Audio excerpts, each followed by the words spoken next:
Hello everyone. Independent house తీసుకోవాలా లేదా apartment తీసుకోవాలా అన్న కన్ఫ్యూజన్లో ఉన్నారా?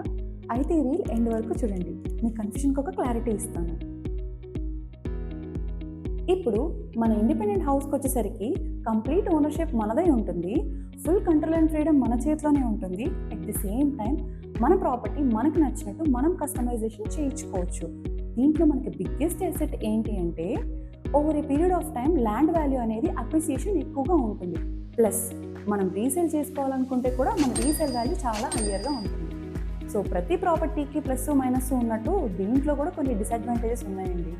సో దీంట్లో మనకి డిసడ్వాంటేజెస్ వచ్చేసరికి మనకి ప్రైమ్ లొకేషన్లో మన బడ్జెట్కి తగినట్టు ప్రాపర్టీ దొరక్కపోవచ్చు.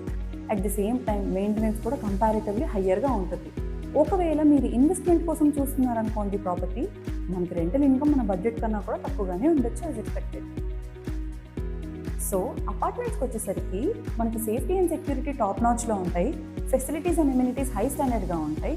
అట్ ది సేమ్ టైం మన బడ్జెట్ ఫ్రెండ్లీలో మనకి మంచి లొకేషన్లో ప్రాపర్టీ అనేది దొరుకుతుంది.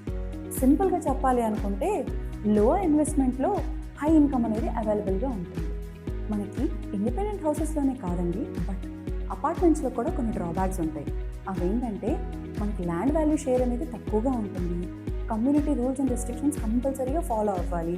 మంత్లీ మెయింటెనెన్స్ అనేది హెవీగా ఉంటుంది. At the same time over a period of time property value అనేది తగ్గిపోతూ ఉంటుంది. ఇవన్నీ చూసిన తర్వాత ఫైనల్గా నేను చెప్పేది ఏంటంటే, లాంగ్ టర్మ్ వెల్త్ కోసం అయితేనేమో independent house, easy living and rental income కోసమో అపార్ట్మెంట్స్. సో ఈ రెండిట్లో మీరేం చూస్ చేసుకుంటారు? Comment below.